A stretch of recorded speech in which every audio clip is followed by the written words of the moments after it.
أعوذ بالله من الشيطان الرجيم بسم الله الرحمن الرحيم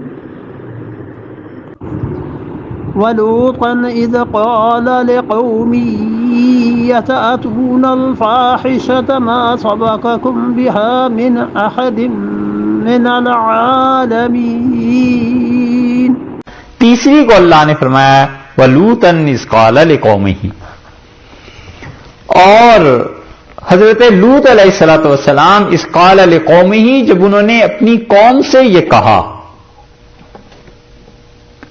چار چیزیں گزر گئیں، چوتھی مقام ہے نا یہ. اب دیکھیں چاروں کے آغاز میں فرق کیا ہے. حضرت نوح علیہ السلام کے لیے دیکھیے جہاں ان کا تذکرہ شروع ہوا ہے وہاں اللہ تعالی نے کیا لفظ کہے ہیں.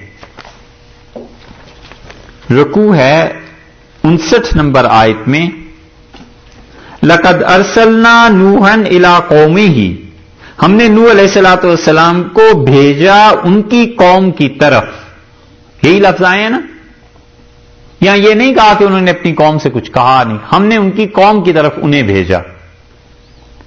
یہی بات اللہ تعالی نے دوسرے رنگ میں بیان کی ہے آیت نمبر اس رکوع کے بعد والے رکوع میں 65 میں وَإِلَىٰ عَادٍ أَخَاهُمْ هُودًا، اور قوم عاد کی طرف بھیجا ان کا بھائی ہود. یہی لفظ اگلے رکوع میں دیکھ لیجئے وَإِلَىٰ ثَمُودَ أَخَاهُمْ صَالِحًا، اور قوم سمود کی طرف بھیجا ان کا بھائی صالح علیہ السلام. اور یہی لفظ یہاں دیکھ لیجئے یہاں کیا کہا ہے وَلُوطًا إِذْ قَالَ لِقَوْمِهِ، اور لوط علیہ السلام جب انہوں نے کہا اپنی قوم کو. چار مقامات ہیں اور تین قسم کے الفاظ ہیں. صالح اور ہود علیہ السلام کے لفظ تو ایک جیسے ہیں اور وہاں بات سمجھ بھی آ گئی کہ اللہ نے انہیں ان کی قوم کی طرف بھیج دیا. حضرت نوح علیہ السلام کو اللہ فرماتے ہیں ہم نے نوح علیہ السلام کو بھیجا ہے ان کی قوم کی طرف. یہ بھی ٹھیک ہے، ان کی قوم جو تھی وہ اس علاقے میں بستی تھی. یہ بات یہاں کیوں خدا نے بدلی ہے وَلُوطًا إِذْ قَالَ لِقَوْمِهِ، اللہ نے یہ نہیں کہا کہ ہم نے انہیں ان کی قوم کی طرف بھیجا ہے، بلکہ فرمایا لوط علیہ السلام نے کہا اپنی قوم سے. اور بات اصل میں یہاں پر اس لیے یہ کہی گئی ہے کہ حضرت لوط علیہ السلام جو تھے وہ اپنی برادری اور اپنے وطن کی طرف نہیں بھیجے گئے تھے. وہ تو ابراہیم علیہ السلام کے بھتیجے تھے، ان کا وطن اور تھا، ان کی قوم اور تھی. یہ تو اللہ نے ان کو بھیجا کہ وہاں جاؤ سدوم کی بستیوں میں اور وہاں یہ بے حیائی کی حرکتیں ہوتی ہیں انہیں جا کر سمجھاؤ. تو ایک دوسری قوم جو شام کے جنوب میں دریائے اردن کے پاس اب تک ان کے آثار ہیں ڈیڈ سی میں، وہاں سدوم اور عمورہ اور یہ 5 بستیاں تھیں تورات میں آیا ہے.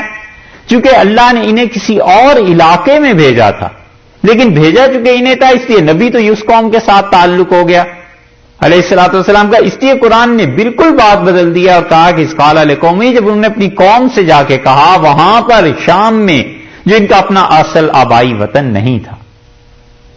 یہ ہے قرآن جب کسی چیز کو بیان کرتا ہے الفاظ کو تبدیل کرتا ہے تو بڑی حکمت ہے.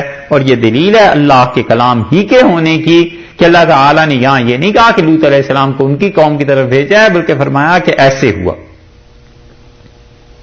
وہ اس قوم کے پاس گئے جو ان کی اپنی قوم اس معنی میں تو تھی کہ چونکہ بھیج دیے گئے تھے، باقی اس معنی میں نہیں تھی کہ وطن ان کا ہو.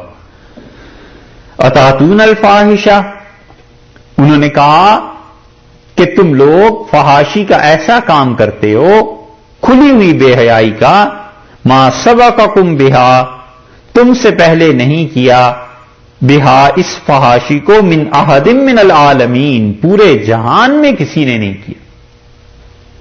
2 چیزیں ہو گئیں، ایک چیز بے حیائی ہو گئی اور دوسری چیز کیا ہو گئی کہ تم اس کے موجد ہو. یہ بے حیائی آج تک دنیا میں ہوئی ہی نہیں، سب سے پہلے تم نے اس کام کو کرنا شروع کیا. 2 لعنتیں جمع ہو گئیں.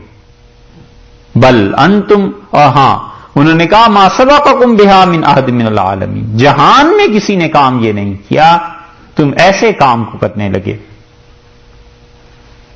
اتنے پاک ذہن کے بھی لوگ تھے دنیا میں. یہ عبد الملک جو تھا اتنا ظالم بنو امیہ کا،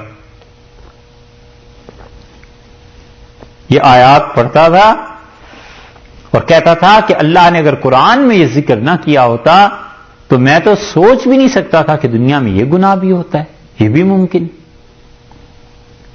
علیاذ باللہ جو مقام بالکل گندگی ہی کے مقصد کے لیے رکھا گیا ہے، یہ بدبخت اس سے عیش اور اس سے عیاشی اور اس سے نفع اور اس سے اپنے جذبات کی تسکین چاہتے تھے.